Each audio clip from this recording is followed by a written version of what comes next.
መኖራቸው ኤግዚስት ማረጋቸው ኃጢያት ተደርጎ በሚቆጠርበት ቤት ውስጥ አንድ ቀን ማደር አይገባቸውም ነበር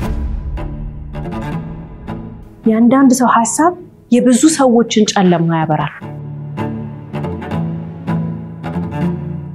24 ሰዓታችን በጣም ውድ ነው ብዙ ነው ያለብን ኃላፊነት ተፈጥሮ የሰጠን ኃላፊነት እንደ ሴት ልጅ በጣም ብዙ ነው ልጁን የሚወድ አባት በልጁ ትዳር ውስጥ ገብቶ ችግር ሲፈጥራ ይገኛል ከዛ በኋላ ማንንም ይሁን የቤተሰብ አባል በባልና በሚስት ቤት ውስጥ እንግዳ ነው ወደደም ጠላ ሴት ከመደፈሯ አልፎ ልጅ ወልዳ ስትወጣ ማህበረሰባችን ምን ይላታል ዲቃላ ወለደች ይላታል ሴት ልጆች ወልደው መጡ ማለት እርግማን ይዘው መጡ አይደለም በረከት ነው ይዘው የመጡት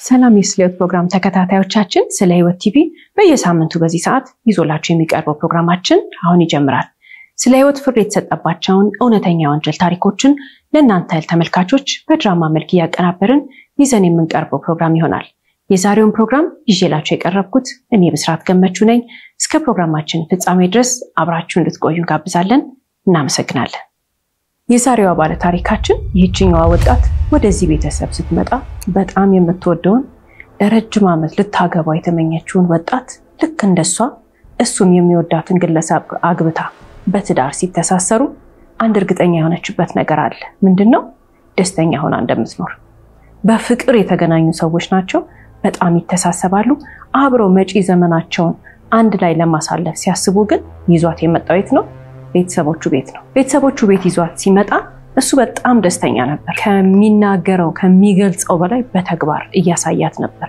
ታዲያ ቤተሰቦቹ በፍቅር ነው የተቀበሏት የአካባቢው ሰው ሁሉ በደስታ ነው የተቀበላት ግን ትንሽ እነሱ ቤት ከሰነበተች በኋላ ደስማይት የተደባበቀ ሚስጥር አየች ይሄ ያየችው ሚስጥር ውስጧን ጥያቄ እየፈጠረባት ይያለ በተጨማሪ ምንድነው አንድ ከሰራተኛ የተወለደ ህፃን ልጅ አለ ህፃኑ ልጅ ገና ትንሽ ልጅ ነው ታዲያ የሙሽራው እናት ወይንም የባሏ እናት ምን ይሏታል ይሄ ህፃን ልጅ ያንቺ ኃላፊነት ነው በአጋጣሚ ልጁን አብረው ሆነው ካዩት ከተላለፉ ከተገናኙ ሆነ አጋጣሚ ቤት ውስጥ ልጁ ውር ሲል ሲታይ ይሄ ልጅ ያንቺ ኃላፊነት ነው ይሏታል እሷ የመሰላት ምንድነው እሳቸው እናት ናቸው ስለዚህ አዲሷ እናት ወይንም አዲሷ ሙሽራ እሷ ስለሆነች ኃላፊነት ያስተላለፉ ስለሚመስላት ችላ ብላ ነበር የምታልፈው ከዚህ በኋላ ደግሞ እንደገና አንድ ላይ ተቀምጠው እየተወያዩ ይያለ የመጀመሪያ ልጃቸው ሴት ቢሆን ወንድ ቢሆን ይያሉ ባልና ሚስት ሙሽሮቹ ሲያወሩ እናትየው ምናሉ የመጀመሪያ ልጅማ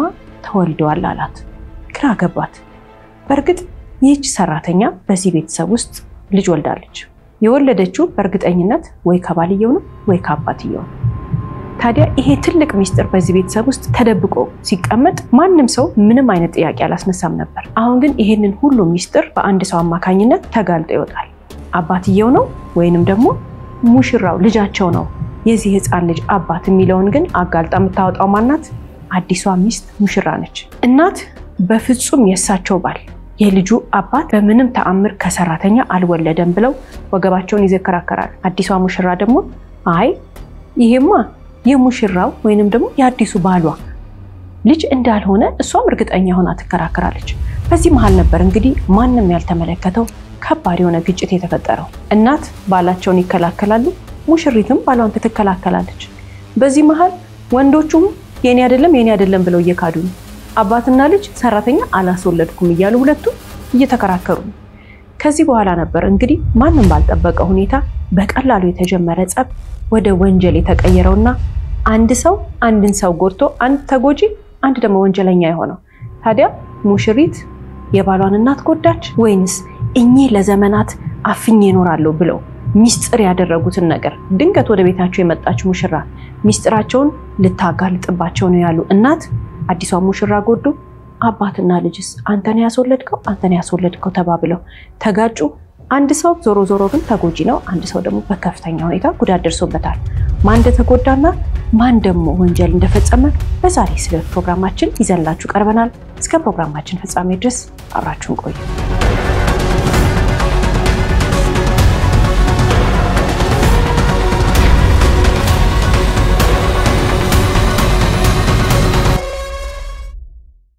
ይህች ሙሽራ እንግዲህ መጀመሪያ ወደዚህ ቤት ስትመጣ የአካባቢው ሰው ጎረቤት ዘመድ አዝማድ የባሏ እናትና አባት በፍቅር ነው የተቀበሏት።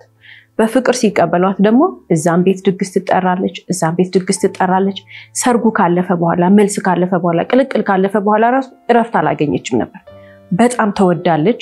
ሁሉንም ሰው ያስተዋውቋታል። የሚያውቁትን ሰው፣ ጎረቤቱን፣ ዘመዱን ሁሉ እዛም ትጋበዛለች። በተለይ ግን ሙሽራው ባሏ እንኳን ደህና መጣሽልኝ ብሎ በፍቅር ነው የተቀበላት። ደስተኛ ናት። ሁሉም ሰው ወዷታል። ቤተሰቡንም ወደዋለች። እያደር ግን የባሏ እናት የሚሉት ነገር ትንሽ ጥያቄ እየፈጠረባት መጣ። ጥያቄ እየፈጠረባት የመጣው የባሏ እናት ምንድነው? ቤት ውስጥ ስትሆኚ ሻሽ እሰሪ አሏት መጀመሪያ።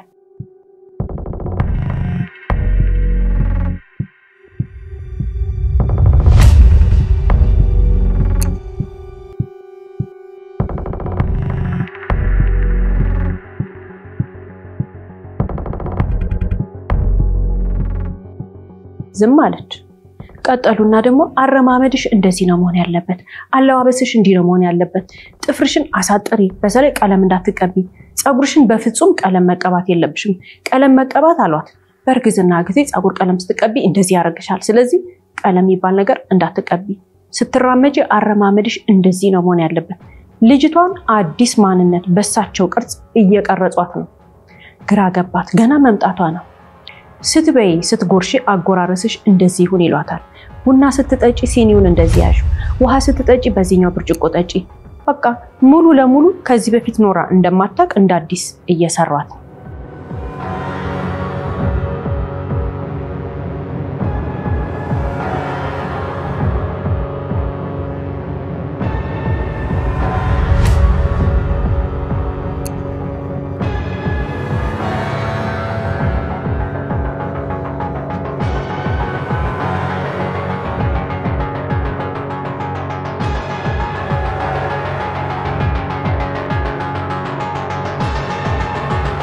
ስም አለች። ግን ምን አደረገች? ያመጣቻቸውን ልብሶች ቁም ሳጥን ውስጥ ቦታ ተሰጥቷታል።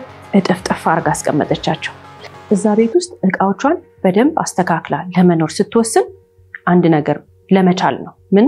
እናትየውን፣ ቤተሰቡን፣ ሁሉን ነገር መቻል የሚባለውን ሐሳብ ተቀብላ ለመኖር ወሰነችና ዝም አለች። ምንም አይነት ተቃውሞ የሚሆን ቅሬታ ለባሏ አልነገረችው። ከዚህ በኋላ ግን እንቅልፍ አጣች። መተኛት አቃታት። ማታ ትተኛለች፣ ግን ባሏ የተኛች ይመስላል። እሷ እንቅልፍ አይወስዳት። አንዳንድ ጊዜ አልፎ አልፎ ቀን ለመተኛት ትሞክራለች። ቀን ለመተኛት ስትሞክር ደግሞ መጥቶ በተኛችበት ሰውነቷን አርጎ እየቀሰቀሰ የሚቀሰቅሳት ህፃን ልጅ አለ። ይህን ህፃን ልጅ አላስተዋወቋት። ህፃኑ ልጅ የሰራተኛዋ ልጅ ነው። ማአት ሰው አስተዋውቋታል። ጎረቤት ዘመድ መጥቶ መብራትና ውሃ ቆጣሪውን ሁሉ ይሄ እንትና ይባላል እያሉ እናትየው ሲያስተዋውቋት፣ ይህን ህፃን ልጅ ግን ማንም አላስተዋወቃት። የህፃኑ ልጅ እናት በሆነ አጋጣሚ ህፃኑ ሙሽሪት አጠገብ ከመጣ እየሮጠች መጣ ብድግ አርጋ ይዛው ትሄዳለች።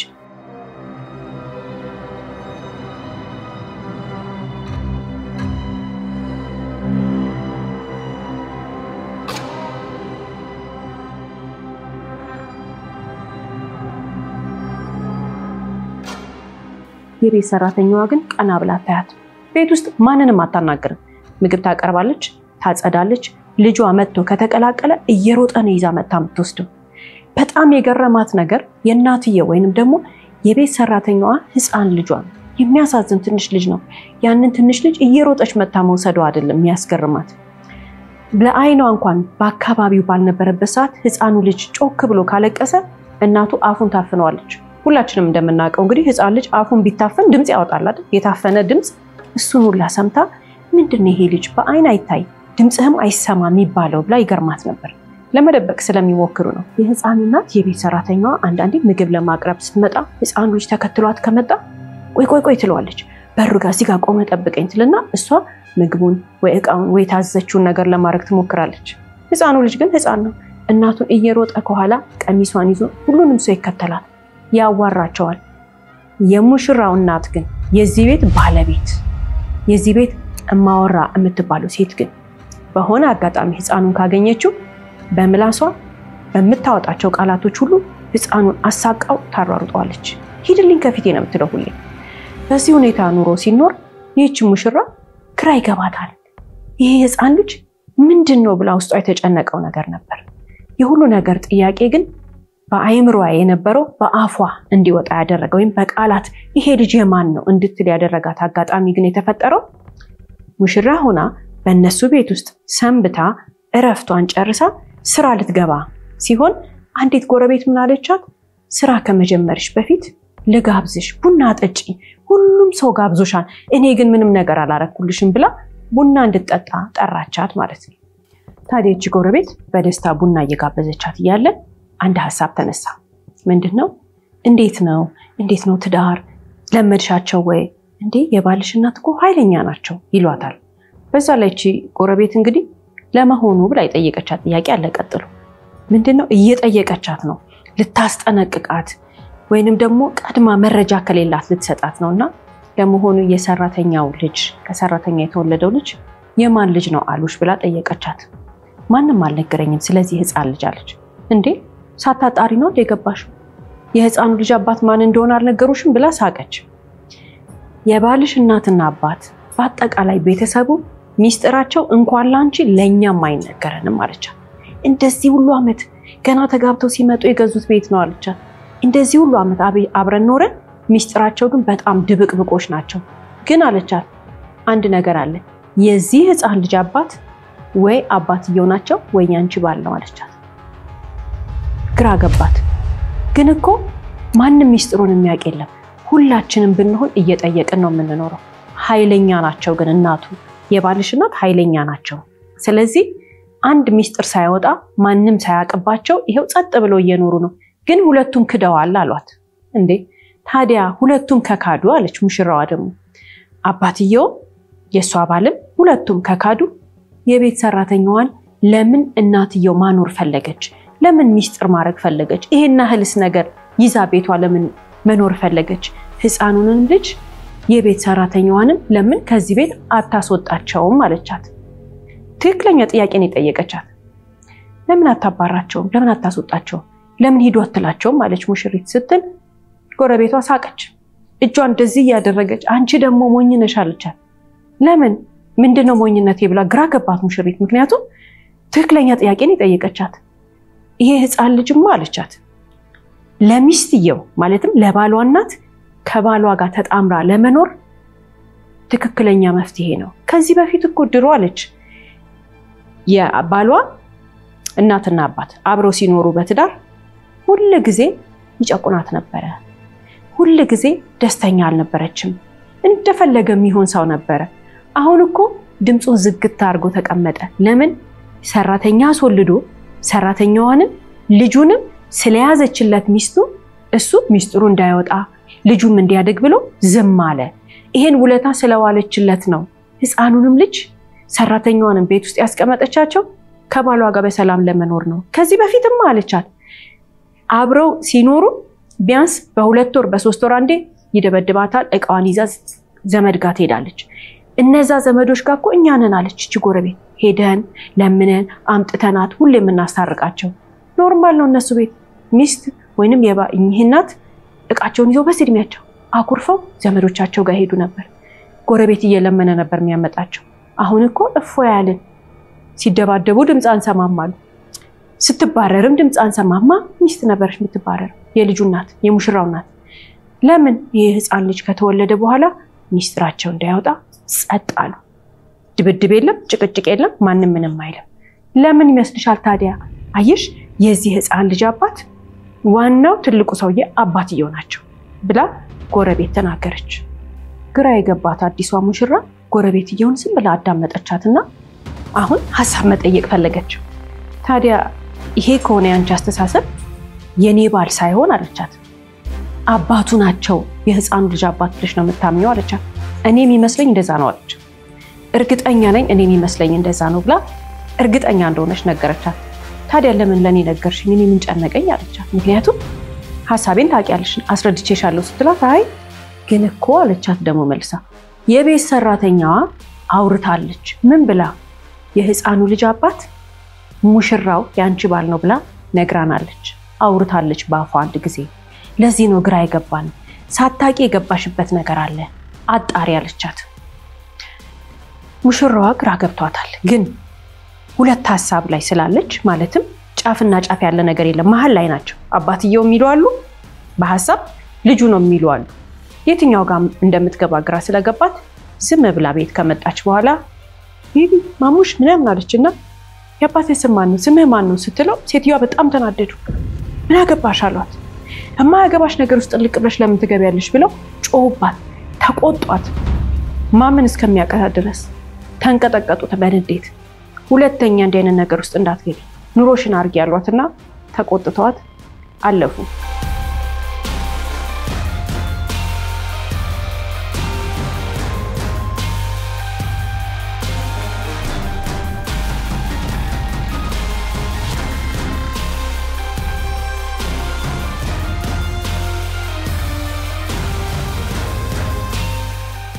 እሷ ግን ማታ ባሏን ጠየቀች ከዚህ ህፃን ልጅ ጋር ያለው ነገር ምንድነው ሲሪየስ ሆና ነው የጠየቀችው ደነገጠ ግን ካዳት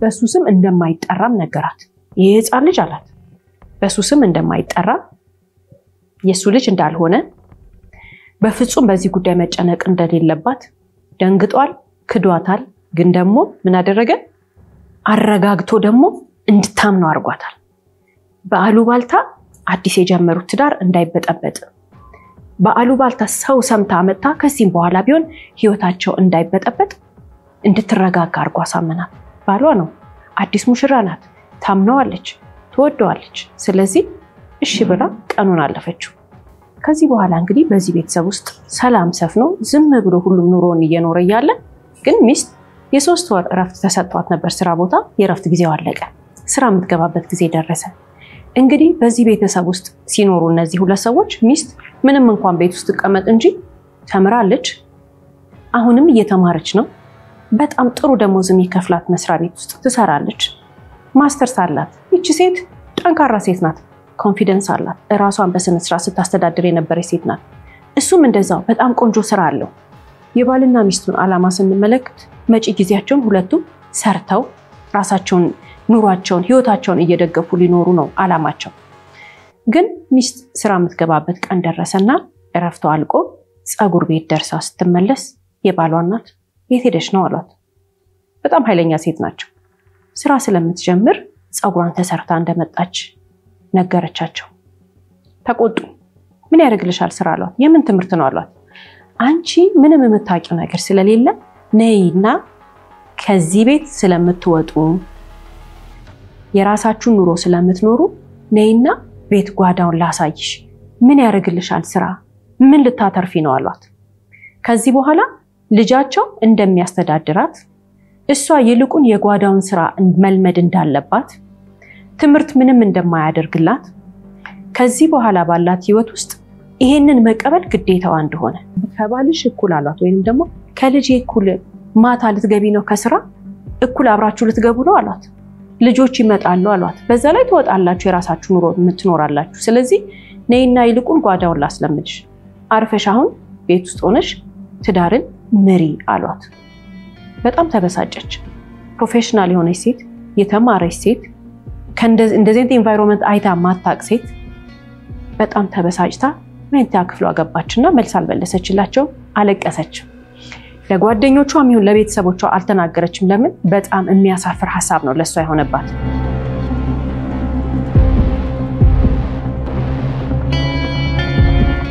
ከዚህ በኋላ እናቱን ማነጋገር አቆመች ምክንያቱም በጣም ከፋት ይህች ልጅ ስራ መስራት ጀመረች ስራ ትሄዳለች ትመጣለች ከባሏ ጋር ሰላማዊ ህይወት አላቸው እናትየው ግን ተበሳጭተውባታል እሳቸውም አላናገሯትም እሷም አታናግራቸው በጣም የሚያስገርመው ማታ ማታ ለእራት ይገናኛሉ አይደል አባትየው ምንም አይናገሩ ስም ነው የሚሉት አንዲትም ነገር በመሃል የሚጠይቁት ጥያቄም የለም ደህና አደርሽ ደህና ዋልሽ ሰላም ነው የሚሏት ለምግብ ሲገናኙ ራሱ ጸጥ ብለው ነው የሚበሉት ቤቱ ቴንሽኑ በጣም ያስፈራል ይሄ ቤተሰብ በዚህ ሁኔታ ህይወቱን ሲመራ ጥያቄ የሚጠይቅ ሰው የለም፣ መልስ የሚሰጥም ሰው የለም። ህፃኑ ልጅም ገና ሲመጣ ውጣ እየተባለ እናቱ ሮጣ መታ እየወሰደችው ሲናገር ሲያለቅስ አፉን ድምጹ እንዳይሰማ በቃ የልጁ መኖር እንዳይወራ ተደርጎ ህይወታቸው ቀጠለ። የሚመጣ ዘመድ ያያል ግን ያውቃል ዝም ነው የሚለው። ግን የቤት ውስጥ ያለውን አሁን በዚች ሙሽራ ምክንያት የተፈጠረውን ክርክር ንዝንዝ ቤት ውስጥ ያለውን ጸብ ለማንም አይናገሩም። በጣም ሚስጥረኛ ቤተሰብ ነው። ጸጥ ብለው ህይወታቸውን እየመሩ ያለ አባት ስራ ይውላሉ፣ ማታ ይመጣሉ፣ ውጭ ይላሉ፣ እራት ይቀርባል፣ ይበላሉ፣ ይተኛሉ። በቃ ምንም አይናገሩ። እናትየው ግን ያው ሁሉንም ሰው የሚናገሩት እሳቸው ናቸው፣ ኃይለኛ ናቸው። በዚህ ሁኔታ ህይወትን እየቀጠሉ ያለ ነበር። እንግዲህ በአንዱ ቀን ሌላው ትልቁ ችግር የተፈጠረው ባልና ሚስት ከዚህ ቤት ውስጥ መቼ ወጥተው የራሳቸውን ኑሮ ኖረው እንደሚኖሩ ወይንም ደግሞ የራሳቸውን ህይወት ለብቻቸው ከቤተሰቦቹ ቤት ወጥተው መኖር የሚችሉት መቼ እንደሆነ በተደጋጋሚ ታስጨንቀዋለች። እንውጣ ትለዋለች።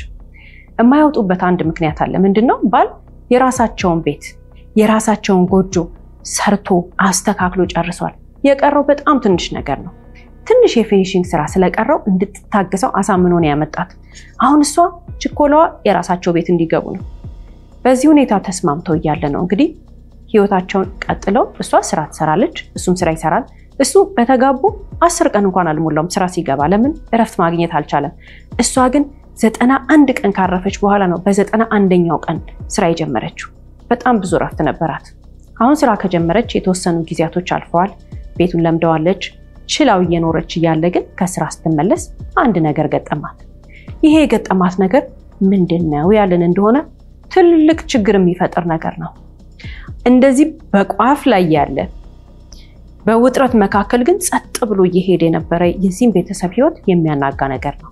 እሷ ልክ ከስራ ስትመለስ ቤቱ በር ላይ ስትደርስ አንድ ነገር ተመለከተች። የተመለከተችው ነገር ምንድነው?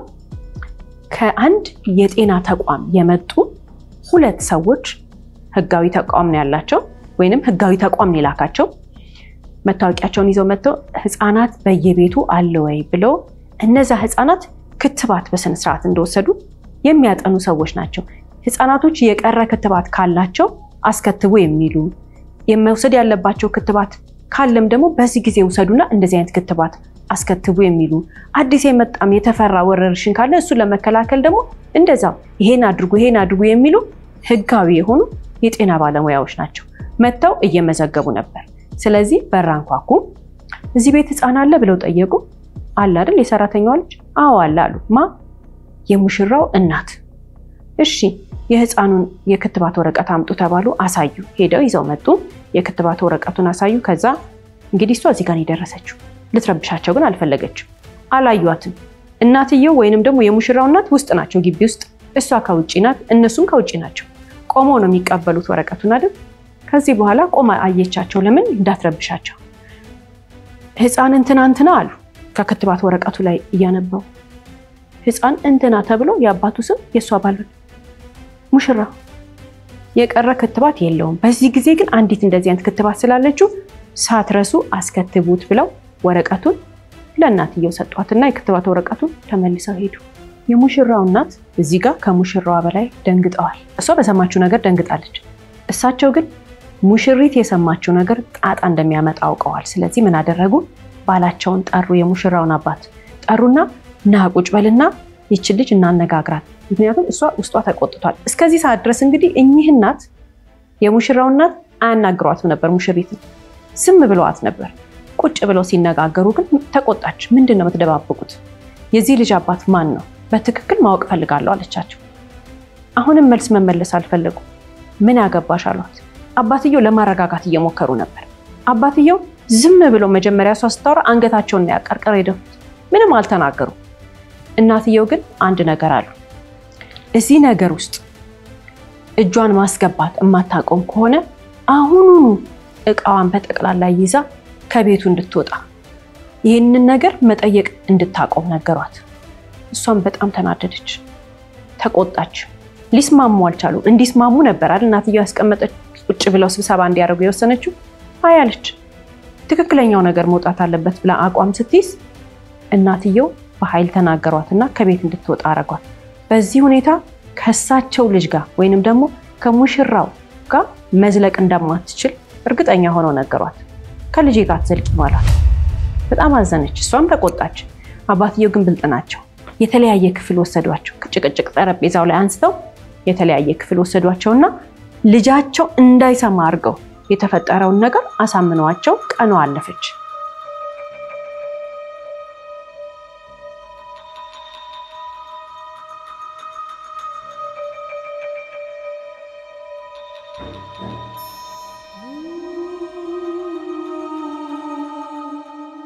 ይሄ እንግዲህ በቤተሰቡ መካከል ያለ እጅግ በጣም ትልቅ ሚስጥር አሁንም ተደፍኖ የሚያልፍበት መንገድ ምንድነው?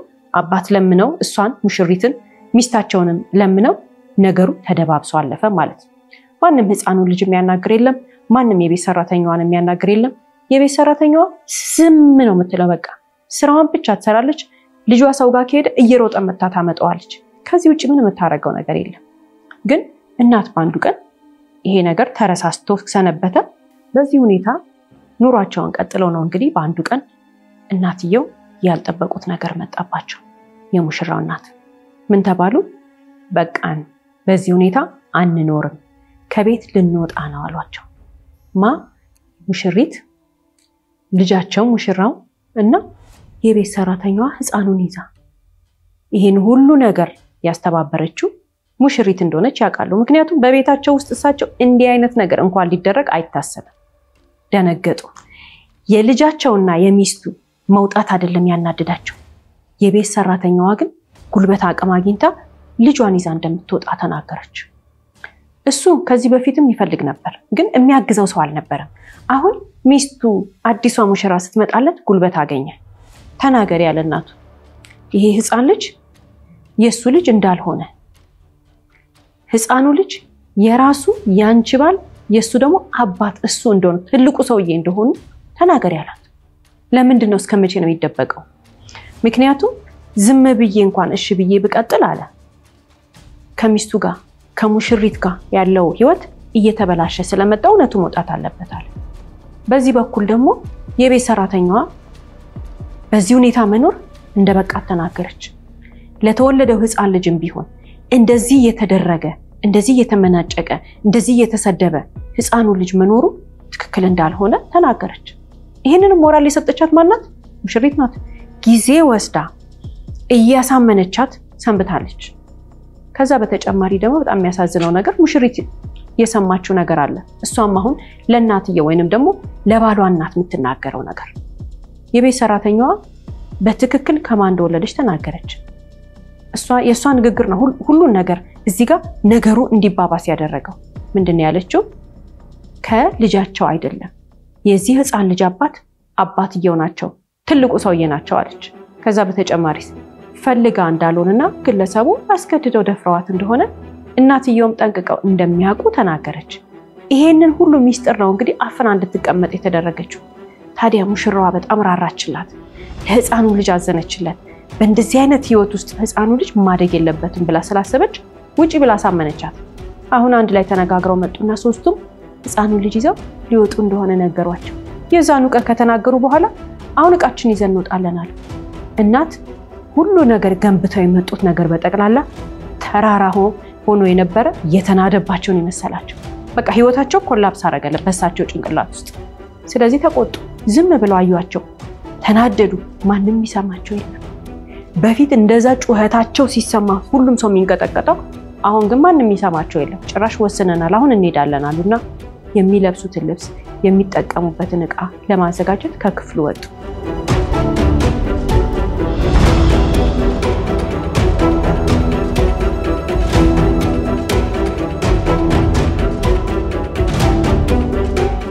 ታዲያ እናት ገንብተው የመጡት ማንነታቸው አሁን ባላቸውን እሰራ አድርገው ያዙበት። እንደ ድሮ አይመቱም፣ እንደ ድሮ ተጣልተው ከቤት አይወጡም። ዋስትናቸው ህፃኑ ልጅ ነበር። ባልየው ሚስጥራቸው እንዲደበቅላቸው ሲል ለዘመናት ሲጨቁኗት የነበረች ሚስታቸውን አሁን እሺ ብለው መኖር ጀምረዋል። አደባባይ ሚስጥሩ ሊወጣ ነው። በጣም ተበሳጩ፣ ግን ምንም ማስቆም አልቻሉ። ባልና ሚስት በየክፍላቸው ገብተው ወይንም ሙሽሮቹ በየክፍላቸው ገብተው ልብሳቸው ምናም ያዘጋጁ ነው። የቤት ሰራተኛዋ ደግሞ የነበራትን ዕቃ ለመያዝ ወደ ክፍሏ ሄዳለች ልጇን ይዛ። እናት በጣም ተበሳጭተው ነበር።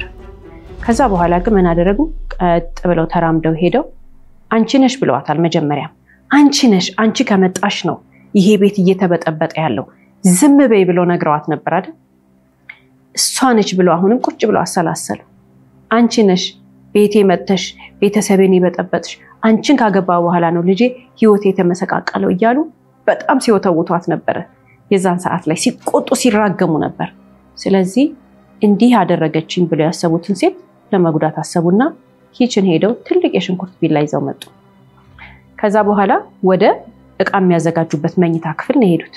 እቃ ወደሚያዘጋጁበት መኝታ ክፍል ሄደው በበሩ ቀዳዳ ሲያዩ ልጃቸው ልብስ እያጣጠፈ ነው። ክፍል ውስጥ የለችም እሷ። እውነት ነው፣ ባኞ ቤት ነበረች። ሄዱ ባኞ ቤት። ምን ልታረግ ነው? ገላ መታሻ፣ የጥርስ ማጠቢያ ብሩሽ፣ የተለያየ ባኞ ቤት ውስጥ የተቀመጡ የነሱ የሷና የባሏ የሆነውን እቃ ልትሰበስብ ነበር ሄደችው። እዛ አገኟት። ከኋላ እሷ ምንም አላወቀችም። እቃ እየሰበሰበች እያለ በስለት ደጋግሞ ወጓት። የሷ ጩኸት ነው እንግዲህ ባልየው መጥቶ መገላገል እና ማስጣል እስከሚያቅተው ድረስ ታግለውት ስለቱን ከጃቸው ተቀበላቸው። ግን በግራ በኩል ወረድ ብሎ በኋላ በጀርባ የእጇን ወረድ ብሎ በጣም ነበር የተጎዳችው። ፖሊስ በቦታው ደረሰ። በፍጥነት ወደ ሕክምና ተወሰደች። ሁለት ቦታ ትልልቅ ስለት የተወጋችበት ቦታ ስለነበረ ዝም ብሎ ስፌት አለም የተሰፋችው፣ ቀዶ ጥገና የተደረገላት። በጣም ታሳዝናለች፣ በጣም ተጎድታለች። እኚህ እናት ከዚህ በኋላ ወደ ፖሊስ ጣቢያ ተወሰዱ። ምርመራ ተደረገ። ቃላቸውን ሰጡ። ይገባታል አሉ። ወንጀል ነው የፈጸሙት ነገር በህግ አግባብ እንግዲህ ወደ ፍርድ ይቀርባሉ። ግን የዚህ ቤተሰብ ታሪክ ፖሊስ አጣርቶ የሚደርስበት እውነት አለ። የህፃኑ ልጅ እናት የቤት ሰራተኛዋ መደፈሯን ትናገራለች፣ ታምናለች፣ ግን ማስረጃ የላትም። እናትየው ምን አሉ? ከባላቸው ጎን ቆሙ። ወዳ ያደረገችው ነገር ነው አሉ። ወዳ ያደረገች ሲባል ግን እንዴት እርሶ ቤት ውስጥ እያሉ ይሄን እንዴት ይሆናል ብለው ሲጠየቁ እሳቸው የሚናገሩትን ነገር የሚናገሩበት ምክንያት ባላቸውን ለመጠበቅ እንጂ ባላቸው ያደረገውን ነገር ያውቃሉ። ምንድነው የሚሉት? በመሃል ይሄ ህፃን ልጅ የተረገዘበት ሰዓት ላይ ተጋጭተን ነበረ። ከቤት እሳቸው እምቢ ብለው ወጥተው ስለነበረ ዘመድ ቤት ስለነበሩ የራሴው ጥፋት ነው አሉ። ይሄንን ተናገሩ። ስለዚህ ባላቸው በፍጹም ይሄን ነገር እንዳልፈጸመ ይልቁንም በስህተት የተደረገ ሳይሆን ተለያይተው ተጣልተው ስለነበረ በዛ ሰዓት የተፈጠረ ነው። ግን ደግሞ ህፃኑ ልጅ የባላቸው ልጅ ማለት የልጃቸው ወንድም ስለሆነ አብረው ሊያሳድጉ እንደፈለጉ ይሄንንም ተቀብላ ነው እሷ ጸጥ ብላ የምትኖረው። ዋሽታለች የቤት ሰራተኛው አሉ። በእርግጥ አባትየው የቤት ሰራተኛ እንደፍረው አስረግዘው ልጅ ስላስወለዱ የቀጣቸው አካል የለም። ምክንያቱም በምን ይከሰሳሉ? ማስረጃ የለም፣ መረጃ የለም። በሰዓቱ ይሄን ነገር አልተናገረችም። ወዳት አድርገው ሳትወድት አድርገው ማረጋገጫ የለም። በቀኑና በሰዓቱ ወደ ፖሊስ ሄዳ ቢሆን ኖሮ ግለሰቡ ወይንም አባትየው ትክክለኛውን ቅጣት ይቀበሉ ነበር። እሱ ብቻ አይደለም፣ እርግዝናም መከላከል ትችል ነበር። ከሰውየው የሚጋባባት ማንኛውም አይነት ተላላፊ የሆነ ህመም እንኳን ቢኖር ያንን ለማስቆም የሚያስችል ሕክምና ታገኝ ነበር። ግን ስለፈራች አልተናገረችም። በዚህ ሁኔታ እንግዲህ ባልና ሚስት ተደጋግፈው ሚስት ወይንም ደግሞ የሙሽራው አባት ለፈጸሙት ወንጀል ትክክለኛ ቅጣቱን የተቀበሉት። ወደ ማረሚያ ቤት ሄደዋል ጥፋተኛ ተብለው። ባል ግን የሚጠየቁበት ነገር የለም። ህፃኑ ልጅ የት ሄደ ያለን እንደሆነ ህፃኑ ልጅ የሙሽራዋ ቤተሰቦች ጋር ሄዶ እዛ ከእናቱ ጋር መኖር ጀመረ። በእርግጥ የባሏ ወንድም ነው። ሙሽሪት ልትረዳው ትፈልጋለች፣ ልታግዘው ትፈልጋለች። ነገር ግን እሷም አገግማ ሰላማዊ ህይወቷን ከምትወደው ባሏ ጋር ለመኖር መጀመሪያ የራሳቸውን ነገር ለማስተካከል ስላሰቡ ቀጥታ ቤተሰቦቿ ጋር ልካ እዛ እንዲረዳ አደረገች። በዚህ ሁኔታ እንግዲህ የዚህ ቤተሰብ ታሪክ አለቀ ሲባል የሙሽራው እናት ወደ ማረሚያ ቤት፣ ሙሽሪት ደግሞ ሕክምና ከተደረገላት በኋላ የተስተካከለ ሰላማዊ ህይወቷን ከባሏ ጋር የምትመራበት ሁኔታ ተፈጠረ ማለት ነው። ሁልጊዜም እንግዲህ ከታሪኮቻችን መጨረሻ ላይ የምናነሳቸው የተለያዩ ሐሳቦች አሉ አይደል? የዛሬ ባል ታሪኮቻችን ታሪክ ያሳዝናል። ዝም ብሎ በቃ ሲተራመሱ ህይወታቸውን አጓጉል ነገር ውስጥ አስገብተው እውነትና ውሸትን መለየት አቅቷቸው እናትየው የፈጸሙት ነገር ነው። ይሄ ወንጀል ለምን ተፈጸመ? ይሄ ወንጀልስ እንዴት አለቀ? ይሄ ቤተሰብ ትርምሱ እንዴት ቆመ ያለን እንደሆነ በትልቁ እዚህ ቤት ውስጥ ሲጎዳ የነበረው ከትልልቆቹ ሰዎች በላይ ህፃኑ ልጅ ነው።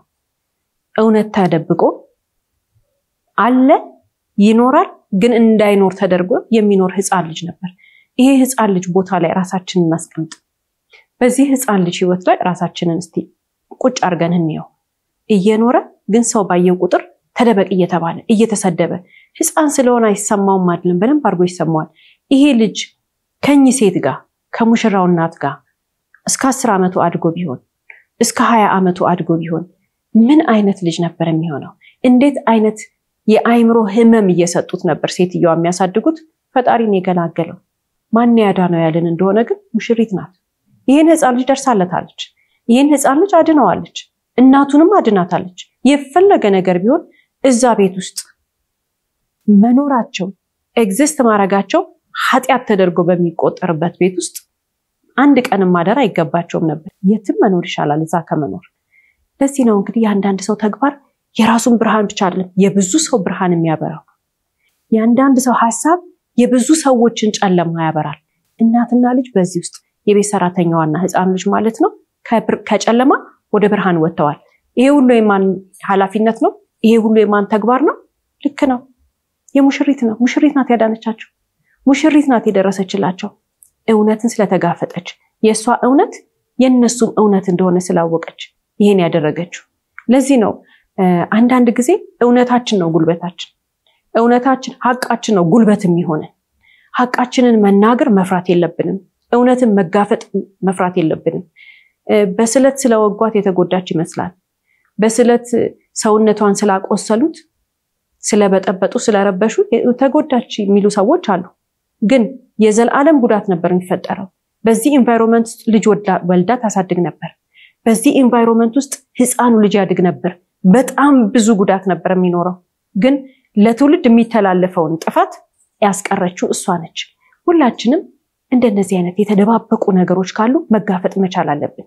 በተለይ እንደ ሴት ልጅ እቺ ሴት ራሷን አዳነች ሲባል በርካታ ሴቶች እህቶቻችን መረዳት ያለባቸው ነገር ለሴት ልጅ አቅሟ፣ ጉልበቷ፣ ጥንካሬዋ የሚሆናት ነገር እውነቷ ነው፣ ሐቋ ነው። እውነቷን መናገር አለመፍራቷ ነው። ድምጿ ነው ጉልበት የሚሆናት፣ እውነቷ ነው ጉልበት የሚሆናት ስንል በምንም ተአምር ሴቶች ጥያቄ ባላቸው ቦታ ላይ ጥያቄ ከመጠየቅ ዝም ማለት የለባቸውም። ምክንያቱም ጉልበታችን፣ አቅማችን፣ ማንነታችን፣ መብታችንን ሁሉ የምናስከብረው በድምጻችን ነው፣ በመናገር። መናገርን የሚያክል ትልቅ ለሴት ልጅ ጉልበት የሚሆናት ነገር የለም። መናገር መቻል አለብን። አንናገርም ብለን የምንቆጠብ ከሆነ፣ ይሉንታ የሚይዘን ከሆነ፣ በእጃችን የያዝነውን ነገር እናጣለን ብለን በፍርሃት ተተብትበን ከመናገር ድምጻችንን ከማሰማት የምንቀር ከሆነ፣ በእጃችን የያዝነውን ነገር አጣዋለው ብቻ ሳይሆን ነገ እንዲስ ብሆን እንደዛስ ብሆን እያልን በፍርሃት ተይዘን ይሆናል ይመጣል እንዲህ ቢሆንስ እያልን እንዲህ ባላደረኩ ኖሮ ብዬ እንዳላስብ እያልን ድምጻችንን ከማሰማት ተቆጥበን የምንኖር ከሆነ ግን ምንም አይደለም ያደረግነው። ራሳችንን የበደልነው፣ ራሳችንን የካድነው፣ ራሳችንን ያላከበርነው፣ ራሳችንን የናቅነው። ከዛ በተጨማሪ ደግሞ ልናድናቸው የምንችላቸው በርካታ ከጎናችን ያሉ ኃላፊነት ተሸክመን የምንረዳቸው የምንወዳቸው ልጆቻችን፣ ቤተሰቦቻችን፣ ጓደኞቻችን፣ ጎረቤቶቻችን ሊሆኑ ይችላሉ። ለነሱ ሁሉ የምንረዳ የምናግዝ ሰው እንዳንሆን የምናደርገው እኛ ራሳችን ዝም በማለት ነው። መናገርን የመሰለ ነገር የለም። ድምጽ አውጥቶ ቃላታችንን እውነታችንን መስጠት የመሰለ ነገር የለም። የውስጣችንን መስጠት አለብን፣ መናገር አለብን፣ ጉልበታችንን ማውጣት አለብን። ጉልበታችን ድምጻችን ነው ብለን የምናምን ከሆነ ዝም ከማለት የሚቀርብን ነገር የለም። ሐቅ ካለን፣ እውነት ካለን፣ እውነት እርግጠኛ ሆነን በምንናገረው በምናስበው ነገር እውነት ከኔ ጋር ነው ብለን ካሰብን መናገርን የመሰለ ነገር የለም። አለመናገር ከተለያየ ነገር ይመጣል ብለናል አይደል? አለመናገር ግን ጉዳት አለው። ምን አይነት ጉዳት አለው? ሐቃችን ይካዳል፣ እውነታችን ይደበቃል፣ እውነታችን ይሸሸጋል። ይሄንን የምናደርገው ግን ልብ ማለት ያለብን ለውጥ በመናመጣበት ቦታ ነው። ድምጻችንን የምናሰማበት ቦታ ላይ ለኛ የሚጠቅም ለውጥ እንደምናመጣ እርግጠኛ ከሆነን ነው እንጂ እለተያይዘን አይደለም። አንዳንድ ቦታ እኮ እውነት እያለን እኛ ግን ሰዎች በውሸት ብዙ ነገር ሊያደርጉን ይችላሉ። ሰዎች በውሸት ብዙ ነገር ሊናገሩ ይችላሉ። የኛ ህይወትን የማይጠቅም ለኛ ለጊዜያችን፣ ለገንዘባችን፣ ለውቀታችን ወይ ለመንፈሳዊ ህይወታችን የማይጠቅም ቦታ ላይ ሰዎች ስለኛ ውሸት ሲናገሩ ወይንም ውሸት ሲያደርጉ ብናያቸው ዝም ብለን ንቀናቸው መሄድ ነው ያለብን። ምክንያቱም ከዛ ቀጥሎ ያለው ተግባር ለኛ ለዘረዘርናቸው ነገሮች ጥቅም ከሌለው የማንጠቀምበት ቦታ ላይ ሐቃችንን ሰው ሲነካ የሚሆን ሲዋሽ ምናምን ካየን ጥለን ነው መሄድ ያለብን። ምክንያቱም ያ ሰው ለምንድነው እንደዛ የሚያደርገው አናውቅም። የኛ ትኩረት መሆን ያለበት ሐቃችን፣ እውነታችን፣ ማንነታችን በውሸት ምክንያት ትንሽ እንኳን ስትነካ ካየን መናገር አለብን። የማይነካን ከሆነ ግን ልቀን ነው መሄድ ያለብን። ይሄንን በተለይ እንደ ሴት ልጅ መለማመድ አለብን። 24 ሰዓታችን በጣም ትልቅ ነው። 24 ሰዓታችን በጣም ውድ ነው። 24 ሰዓት ለአንድ ሴት ልጅ አይበቃትም። በጣም ብዙ ኃላፊነት ነው ያለባት በህይወት። ሁላችንም እንደ ሴት የተሰጠን 24 ሰዓት ያንሰናል። ተጠቅመንበት ልንጨርሰው እንኳን ያቀተናል። 24 ሰዓታን በአግባቡ የምትጠቀም ሴት ምን አለ ሰዓት 25 26 30 በሆነልኝ ወይ ደግሞ ሁለት ሰው በሆንኩኝና ኃላፊነቶችን ባከናወንኩ ብለን አስበን እናቀለናል። አይበቃንም 24 ሰዓት። ጊዜያችን በጣም ውድ ነው። እንኳንስ ላልባሌ፣ እንኳንስ በከንቱ ነገር፣ እንኳንስ ላሉባልታ፣ እንኳንስ ከሰው ጋር ልንከራከርበት ይቅርና በአግባቡም ተጠቅመነው 24 ሰዓታችን አልበቃን። ብዙ ነው ያለብን ኃላፊነት። ተፈጥሮ የሰጠን ኃላፊነት እንደ ሴት ልጅ በጣም ብዙ ነው። ሰርተን ብቻ አይደለም የምንኖረው። ቤት ውስጥ ገብተን ያለብን ኃላፊነት ብዙ ነው። ለራሳችንን ለመጠበቅ የምናጠፋው ጊዜ በጣም ብዙ ነው። ስለዚህ 24 ሰዓታችንን ስንጠቀምበት አንዱ ትልቁ ማድረግ ያለብን ነገር አለ። ድምጻችን ጉልበታችን ከሆነ መናገራችን ለኛ ህይወት ለውጥ የሚያመጣ ከሆነ 24 ሰዓታችን ውስጥ ይሄንን ነገር አስበን ፎከስ አድርገን ትክክል ያልሆነ ነገር ይሄ ትክክል መደረግ አለበት፣ ይሄ በዚህ መንገድ መሄድ አለበት ብለን እንደ ሴት ልጅ ስንናገር ልብ ማለት ያለብን ነገር 24 ሰዓታችንን ማጥፋት ያለብን ንግግር ላይ ወይንም ሐሳባችንን መግለጽ ላይ ለኛ ህይወት የሚጠቅመን ከሆነ ብቻ ነው። አሉባልታ፣ ትርኪ ምርኪ፣ ወሬ ምናምን ከሆነ ንቀነው ነው መሄድ ያለብን። ይሄን የምናደርገው ፈሪ ስለሆነ አይደለም። ይሄን የምናደርገው መናገር ስለማንችላለን ወይ ሰሚ ስለሌለን አይደለም። 24 ሰዓታችን ጠንካራ ለኛ ደግሞ በጣም ጠቃሚ ነገር ስለሆነ ነው። 24 ሰዓታችን ይበልጣል ከወሬ፣ 24 ሰዓታችን ይበልጣል ካሉባልታ። ስለዚህ ከ24 ሰዓቴ ውስጥ የሚጠቅመኝን ነገር ብቻ እያደረኩኝ ማሳለፍ ከሆነ ማንም በምንም አይነት መንገድ ስሜን ቢያነሳው አልሰማም ብለን ህይወታችን መምራት ነው ያለብን። ሌላው እንግዲህ እዚህ ታሪክ ውስጥ የምንመለከተው ነገር ምንድነው? የዛሬ ባል ታሪካችን እናትየው ወንድ ልጃቸውን እንደሚወዱ ይናገራሉ አይደል? ሰርጉ ሲደገስ በጣም ብዙ ብር አውጥተዋል። ሰርጉ ሲደገስ ብዙ ደክመዋል። ለባካቸው የልጄን ሰርግ እንዳትቀሩ እያሉ ሽርጉድ ብለዋል። ሚስትየዋንም ወደዋታል። መውደድ ብቻ አይደለም፣ እንደዛ አይነት ትልቅ ሚስጥር ያለበት ቦታ ላይ እንድትገባ አድርገዋል። አልፈሯትም እኮ። ለምን? እሳቸው የተማመኑት የእሳቸው ድምጽ እዛ ቤት ውስጥ አሸናፊ ነው። የእሳቸው ድምጽ እዛ ቤት ውስጥ የበላይ ነው። ስለዚህ ሚስትየው መጣች አልመጣች ምንም የምታመጣው ነገር የለም ብለው ነው ያሰቡት። እኚህ እናት ግን ትልቅ የጎደላቸው ነገር አለ የምንለው ለልጃቸው ፍቅር ነው፣ ለወንዱ ልጃቸው። ይሄ ልጅ ቤተሰብ እየመሰረተ ነው። ቤተሰብ መመስረት የሚባል ነገር፣ ትዳር ውስጥ የሚባል ነገር በጣም ትልቅ የህይወት ምዕራፍ ነው የገለጠው። ትልቅ ኃላፊነት ነው ያለበት። ይሄንን እንደ እናት አስተምረው ምናምን ማስገባት ሲኖርባቸው እዚህ ምዕራፍ ውስጥ እሳቸው ያደረጉት ነገር ግን ራሳቸውን ወዳድ ሆነው የራሳቸውን ሚስጥር ለመደበቅ በልጃቸው ላይ ልጁን ልክክል ያደርጉን ያሰቡት። ለዚህ ነው በሱስ የሚያስጠሩት። እኚህ እናት ሚስትየውን የተናገሯት ነገር አለ። ስራ አትሰሪም፣ ከዛ በተጨማሪ አለባበስሽ እንደዚህ፣ ማንነቷን ሙሉ ለሙሉ የእሳቸውን ሊያስቀምጡባት ነው የፈለጉት። እነዛን ሁሉ አልፋቸዋለች። በስተመጨረሻ ግን የዚህን ህፃን ልጅ ማንነት መጠየቅ ካላቆመች ከልጃቸው ህይወት ላይ እንደሚያስወጧት፣ ልብስሽን ይዘሽ ውጪ ብለዋታል። እኚህ እናት ልጃቸውን አይወዱም። እኚህ እናት በፍጹም ለሙሽራው ፍቅር የላቸውም። ወልዳ ያሳደጉት ልጅም አይመስላቸውም። እናትነት አባትነት የሚባለውን እውነት የተቀበለ ሰው የእናትነት እውነተኛ ሚስጥር ገብቶት ከፈጣሪ የተሰጠውን ኃላፊነት ተቀብሎ ያሳደገ ሰው አባትነት በትክክል ፈጣሪ ምን አይነት አደራ ሰጥቶት ተቀብሎ እንደኖረ ልጁን እንዴት እንዳሳደገ የሚያምን አባት የልጁን ሚስት ይሁን ባል፣ እናትም እንደዛው የልጇን ሚስት ይሁን ባል አይሳደቡም፣ አያመናጭቁም፣ በተንኮል አያስቡም፣ ህይወታቸው ውስጥ አልቃ አይገቡም። ልጇን የምትወድ እናት፣ ልጁን የሚወድ አባት በልጁ ትዳር ውስጥ ገብቶ ችግር ሲፈጥር አይገኝም። ህይወት ወይንም ደግሞ ቤተሰብ መመስረት፣ ትዳር በራሱ የራሱ ውጣ ውረዶች አሉት።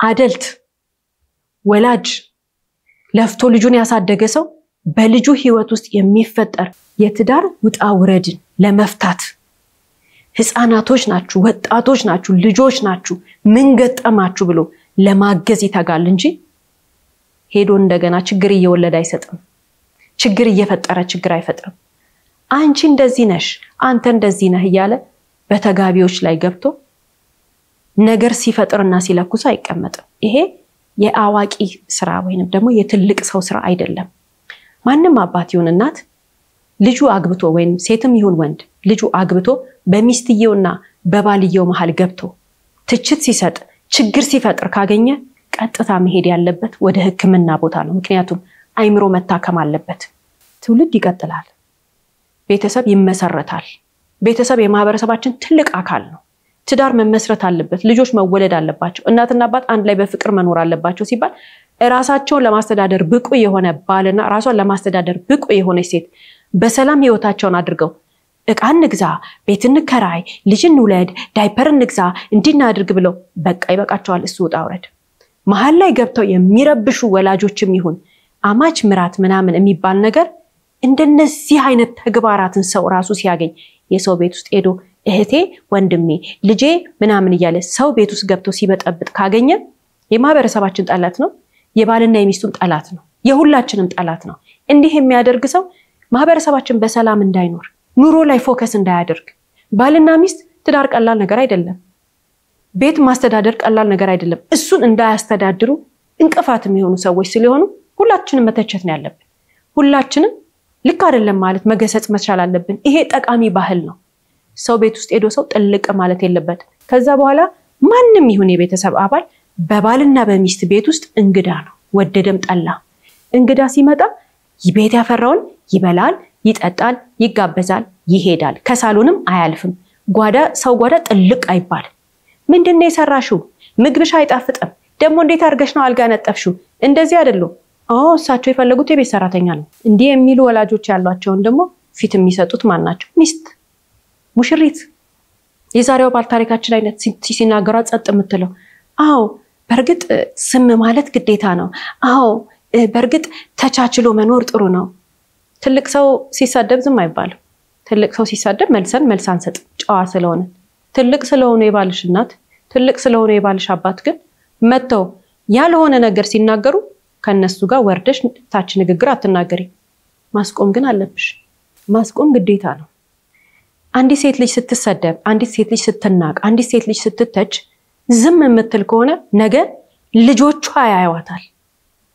የተወለዱ ልጆች ይሄንን እየሰሙ ነው የሚያድጉት እናቷ ስትሰደብ እናቷ ስትናቅ እናቷ ስትመታ እናቷ ሰው ያንጓጠጠባት ዝም ስትል ያየች ሴት ልጅ ነገ ዘመኗን በሙሉ ማንንም ቢሰድባት ማንንም ቢመታት ማንንም ቢያንጓጥጣት ዘመድ ይሁን ባዳ ጎረቤት ይሁን ጓደኛ ምንም ነገር ቢያረጋት ዝም ነው የምትለው ለምን ጭንቅላቷ የተሰራው በዛ መንገድ ነው ወንዱ ልጅም እንደዛው ሄዶ ሚስቱን የሚሳደብ የሚመታ የሚንቅ የሚያንቋሽሽ ነው የሚሆነው ያንቺ ዝምታ አንቺን ብቻ አይደለም ይጎዳ ያንቺ ዝምታ ልጆችሽንም ጭንቅላታቸው የሚሰራበትን መንገድ ነው የሚያበላሸው መልካም ሰዎች ተጋብተው ኑሯቸውን በአግባቡ እየመሩ ያለ እንዲህ አይነት ችግር ሲፈጠርባቸው መጀመሪያ ያለባቸው ነገር ያለ ርህራሄ ከህይወታቸው ቆርጦ ማስወጣት ነው ስርዓት መያዝም አይችልን ስርዓት የሚይዝን ሰውማ ክብር ያለውን ሰውማ በክብር አስተናግደን ቤታችን ያፈራውን ሰጥተን ሽር ጉድ ብለን አስተናግደን እንሸኛለን ባህላችን ስርዓታችን ለራሳችን ነው ከዛ ውጭ ግን መንገድ ተላልፎ እንደዛሬ ባለ ታሪካችን ትርምስምስ ያለ ችግር ውስጥ የሚያስገባን ሰው ግን መቁጠር የለብንም 1 2 3 አይባልም ውጡ ብሎ መሸኘት ነው ለምን ክብር አለው ህይወታችን ብዙ ሰው የዚህን ቤተሰብ ታሪክ አይቶ የሚናገረው የደረሰን መረጃ አለ የምናቀው ነገር አባትየው የቤት ሰራተኛዋን ደፍሯታል ተብሎ ይታመናል ማስረጃ ስለሌለ በህግ አልተጠየቁም እኛ አባት ጥፋት አጠፉ አይደል ልጁ ተወለደ የተወለደ ልጅ ህፃን ልጅ በሳቸው ጥፋት ምክንያት ዋጋ ከፍሏል ያድግ ማይገባው አይነት ሁኔታ ውስጥ ነው ያደገው ይሄ ዌልካሚንግ የሆነ ኢንቫይሮንመንት ውስጥ የተወለደ ልጅና ይሄኛው ልጅ አንድ አይነት አይደለም ጭንቅላታቸው ውስጥ የሚኖር አስተሳሰብ ይሄ ህፃን ልጅ ገና ሳይወለድ የፈረደበት ራሱ ባዮሎጂካሊ የወለደው አባቱ ነው ሌላስ እንደ አባት በርግጥ አርስታ አይሰጠውም ለምን ልጁ መፈጠሩንም ማደጉንም ምኑንም የማይፈልግ አባት ስለሆነ አያየው ምንም አያረግለት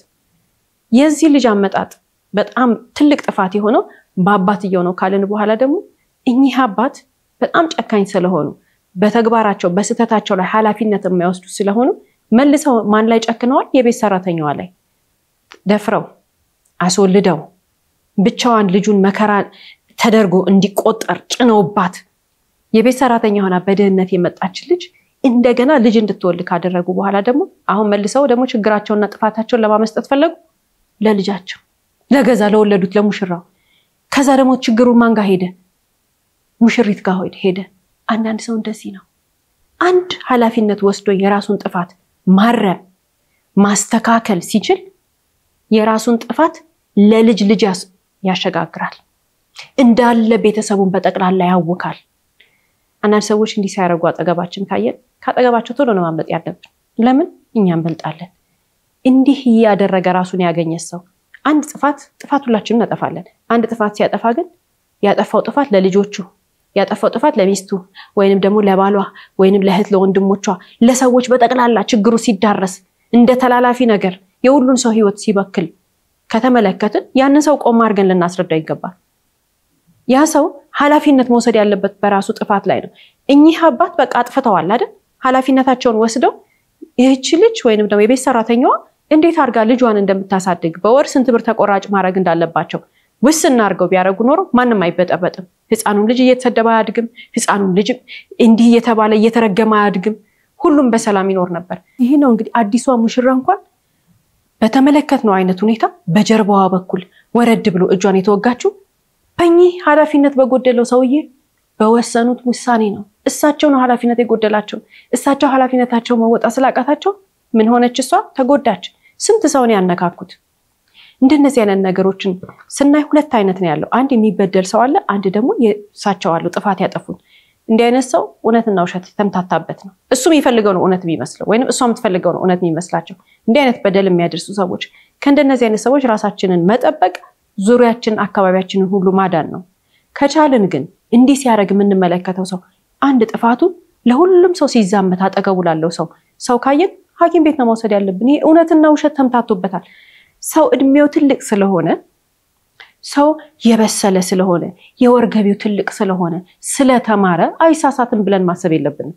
እንደነዚህ አይነት ሰዎች ሲያጠፉ ስናያቸው አንዳንዴ ጥፋታቸው ጽጥ ብለው እየቀጠሉበት ይኖራሉ። መነቅነቅ ያስፈልጋል። ማስረዳት ያስፈልጋል። መንገር ያስፈልጋል። አጠገባችን ከሆነ ያለው ያ ሰው ብትማርም ብታቂም ትልቅ ብትሆኝም ትልቅ ብትሆንም የወርገቢው ትልቅ ቢሆን የወርገቢሽ ትልቅ ቢሆንም ካጠፋ ወይንም ደግሞ ካጠፋች ነቅንቆ የሚያስረዳ ሰው ያስፈልጋል። እንደ ድምጻችን ተገቢ የሚሆነው እዚህ ጋር ነው። አጥፍተሻል ማለት ተገቢ ነው። ምክንያቱም እናድናቸዋለን። የኚህ አባት በጠዋቱ አጥፍተሃል ተብለው ቢሆን ኖሮ እዚህ ሁሉ ትርምስ ውስጥ አይገቡ ነበር። እናትየው የፈሩት እኮ ምንድን ነበር? ሰው እንዳይሰማ ነው። ይሄው አሁን እኮ ሁሉም ዘመድ ሰማ፣ ሁሉም ጎረቤት አወቀ። የፈሩት ነገር ሁሉ መጣ። ፈሪ ናቸው እሳቸው። በተጨማሪ ደግሞ ያሰቡት ነገር አለ። በዚህ ምክንያት በዚህ ህፃን ልጅ ምክንያት ከባላቸው ጋር በሰላም እኖራለሁ ብለው አሰቡ። ሁሉም የተሳሳቱ ናቸው እዚህ ጋር ባልም ሚስት። እንዲህ አይነት ሁኔታ ውስጥ ራሳችንን ካገኘነው ራሳችንን እናድን። የምንወዳቸው ሰዎች አጠገባችን ያሉ ሰዎች እንዲህ አይነት ተግባር ውስጥ ካየናቸው እናስረዳቸው፣ እንንገራቸው፣ እናርማቸው ስንል የማይስተካከሉ ከሆነስ ትልቅ ስለሆኑ ከኛ የተሻሉ ስለሆኑ አልታረምም ካሉስ ከህይወታችን ማስወጣት ብቻ ነው መፍትሄው። ሌላ መፍትሄ የለም። ሌላው በዚህ ታሪክ ውስጥ የምንመለከተው በጣም ውስብስብ የሆነ የቤተሰብ ሚስጥር ነው ስንል የወለደች ሴት አለች። ህይወት ያላት እንደኛ ነፍስ ያላት ስራ ፍለጋ ድህነት ይዟት ወደ ሰው ቤት የመጣች አይደል? እቺ ሴት ከመደፈሯ አልፎ ልጅ ወልዳ ስትወጣ ማህበረሰባችን ምን ይላታል? ዲቃላ ወለደች ይላታል።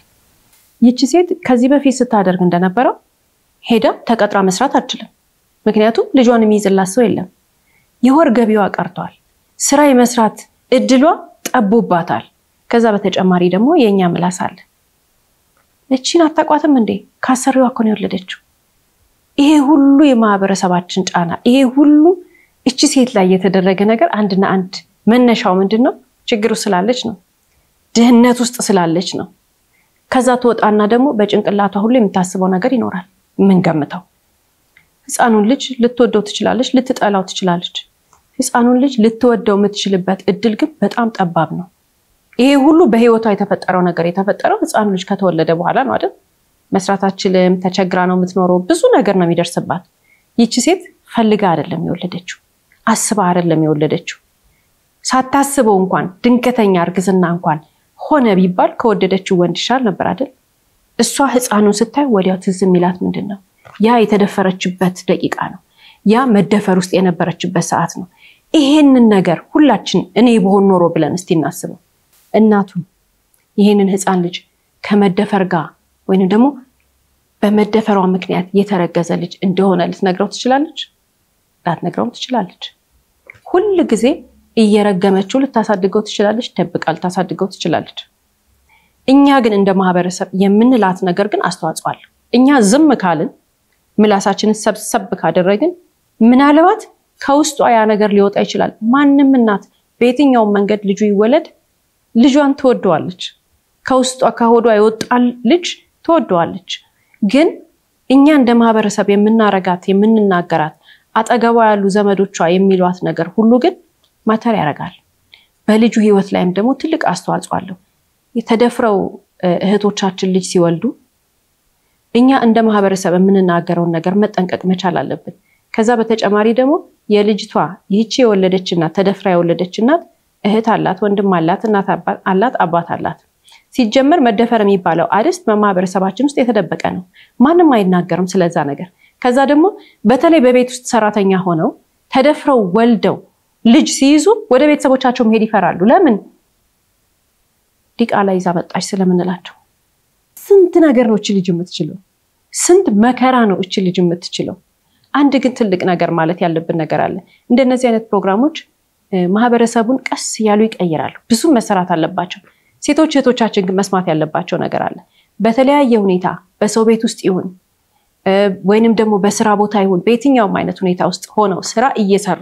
ወይም እየተማሩ ድንገት ተደፍረው ልጅ የወለዱ ሴቶች አንገቱን መድፋት ያለበት ያ ተገዶ የሰው ገላ የነካ ሰውዬ ነው እንጂ አንቺ አይደለሽ ያ ሳይፈለግ በግድ ሰው የደፈረው ሰው ይሸማቀቅ እንጂ አንቺ የምትሸማቀቅበት ምክንያት የለም ልጅ በረከት ነው ልጅ ጸጋ ነው ፈጣሪ በመደፈርም ይሁን በምንም አይነት መንገድ አንዲት ሴት ይሄንን ልጅ አሳድጊልኝ ብሎ ስጦታ ሲሰጣት መቀበል ያለባት ያ ሰውማ በቃ ሄደኩ ካጠገብሽ እንደሞተ መቁጠር ነው ያለብሽ በመደፈር ምክንያት ይምጣ በተለያየ መንገድ ይምጣ አባቱ ማድረግ የሌለበትን ነገር አድርጎ አንቺ ልጅ ከወለድሽ እዛ ጋር ታሪክሽ አላለቀም ከዚህ በኋላ ከልጅሽ ጋር ያለሽ ህይወት አዲስ በሚያምር የወርቅ ብዕር የሚጻፍ ታሪክ ጽፈሽ ህይወትሽ ላይ መቀጠል ትችያለሽ ኩላሊትሽን ይዞ አልሄደ ልብሽን ይዞ አልሄደ አንቺ ስትደፈሪ ኩላሊትሽን አልተገደለብሽ ወይ ልብሽን አውጥቶ አልወሰደ ምንም የሚፈጠር ነገር ነው አንቺ በመጀመሪያ ዓለም ላይ የመጀመሪያዋ ሴት አይደለሽ በርካታ ሴቶች እህቶቻችን ይሄ ደርሶባቸዋል ይሄ ደረሰባቸው ስንል ግን ውጤቱ ሁለት ነው ወይ ያንን ነገር ንቀው ረግጠው በጀግንነት አሸንፈው ወጥተው ህይወታቸውን እንዳዲስ ከመሩ በኋላ ያ እንደዛ ያደረጋቸው ሰው ላይ እየዞሩ ያላገጡበት አሉ ምክንያቱም ሰውየው ኦፍ ኮርስ ይወድቃል እንዲህ ያደረገ ሰው ሊነሳ አይችልም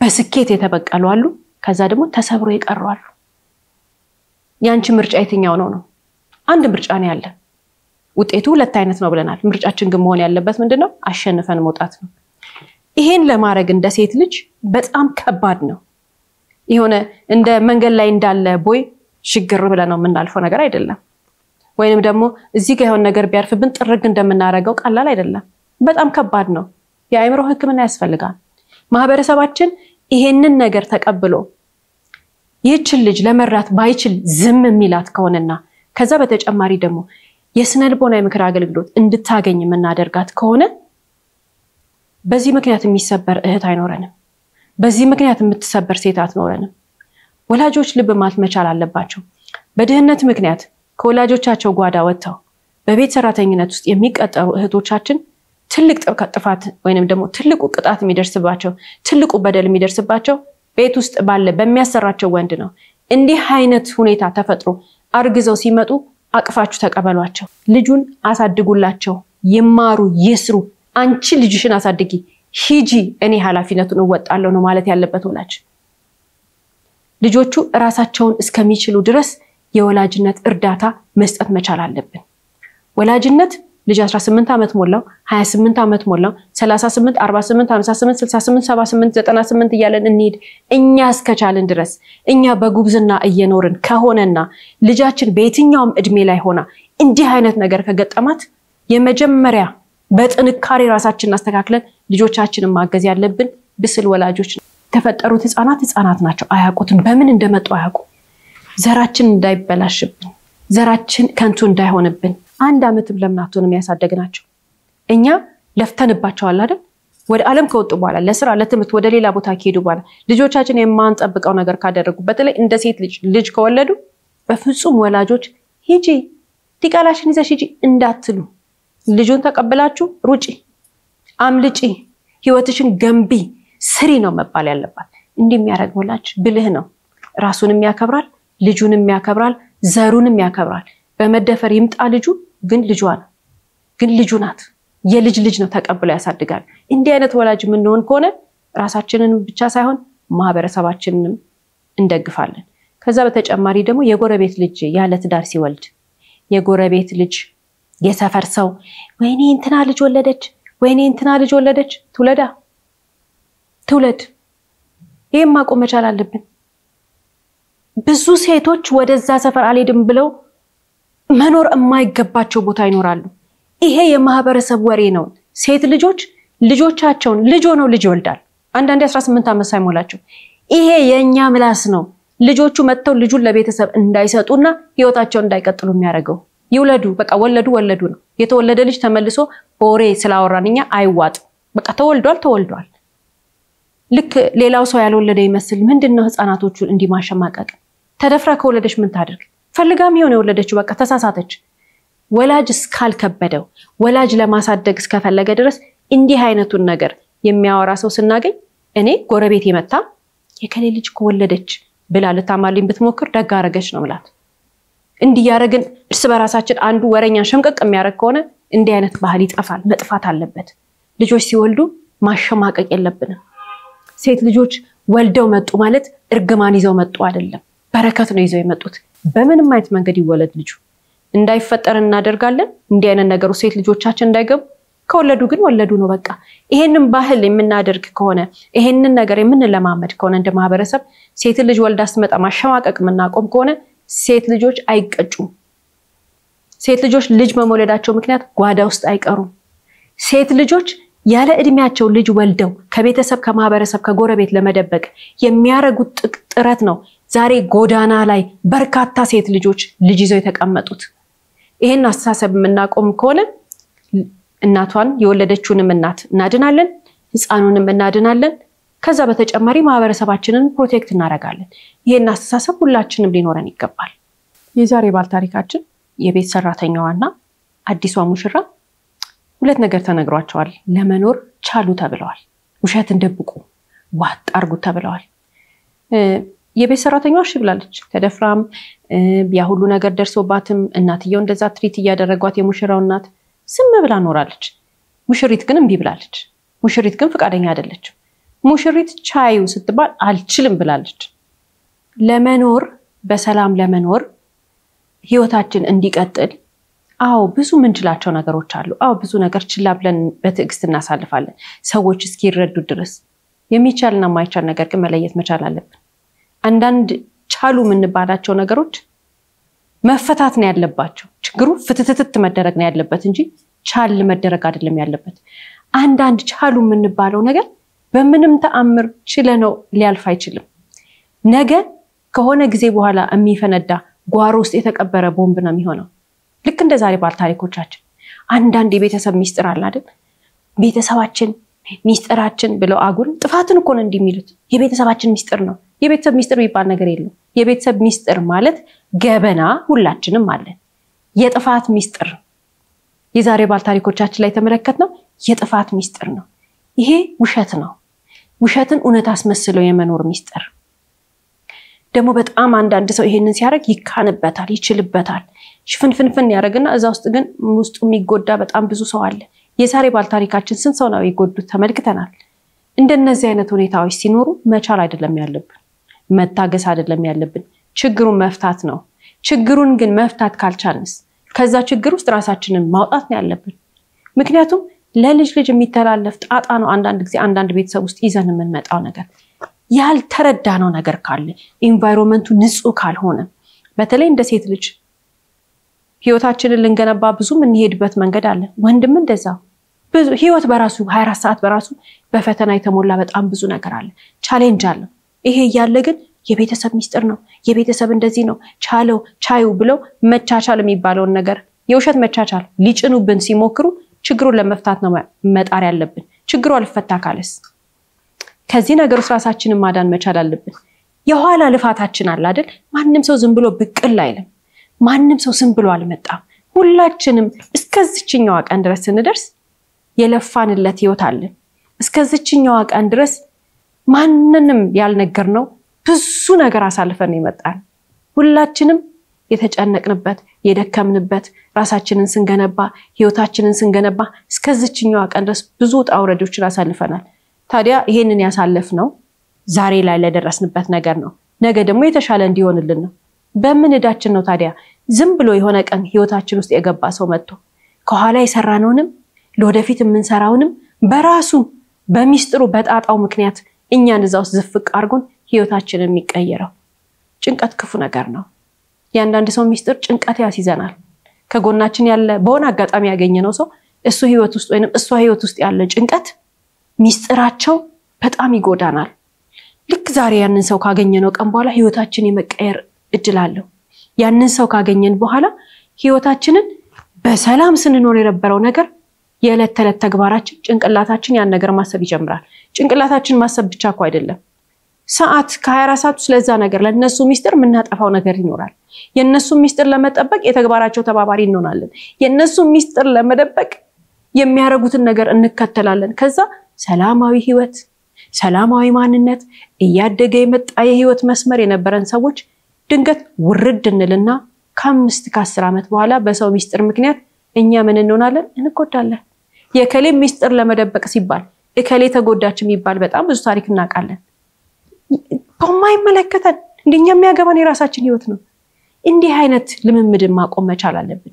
መቻል አይደለም ያለብን ችግሩ ምንድነው ብለን መፍታት። ካልተፈታስ ማምለጥ። ለምን? ህይወታችን ውድ ነው። ህይወታችን ስርዓት አለው። የህይወት መንገዳችን አካሄዳችንን ብልጥ ምንሆን ከሆነ በሰው ሚስጥር ውስጥ ገብተን ራሳችንን ዘመናችንን ህይወታችንን ማንነታችንን አናበላሽም። በተለይ ቤተሰብ እንደ ቤተሰብ በጋብቻ ስንቀላቀል አንዳንድ ቤተሰብ ሚስጥራቸው ስግስግ ያለ በጣም የሚያስፈራ ነው። ልብ ማለት አለብን። እዛ ውስጥ እንደማንገባ ስናቅ ነው መሰንበት ያለብን። እዛ ሚስጥር ውስጥ ግን እኛ ምንገባ ሆነን እዛ ሚስጥር ውስጥ እኛ ምንጠመጠም ከሆነ ጣጣና ለራሳችን ምናመጣው። ከቻለን እንፈተዋለን፣ ካልቻለን ግን የትልቅ ሰው የብልጥ የአዋቂ የሐሳብ የምሁር ውሳኔ መወሰን አለብን። ካለዚያ እኛ በውሳኔያችን ገባን እዛ ቤተሰብ ጋር ተቀላቅለን ግን የምንወልዳቸው ልጆች ግን ነገ ጧት ትልቅ ችግር ውስጥ ነው የምንከታቸው። የቤተሰብ ውስብስብ የሆነ ሚስጥር በጊዜ መፍታት ደግሞ ለራሳቸው ቤተሰብነን ላሉት ሰዎችም ትልቅ ጸጋ ነው የሚሰጣቸው። እስከ ፕሮግራማችን ፍጻሜ ድረስ አብራችሁን ስለቆያችሁ እናመሰግናለን። ሳምንት በተመሳሳይ ሰዓት በአዲስ ታሪክ እንደምንቀርብ እየገለጽን እንደተለመደው በአድራሻችን አስተያየቶቻችሁን ላኩልን። እስከ ሳምንት ድረስ ቸርን ሰንብት።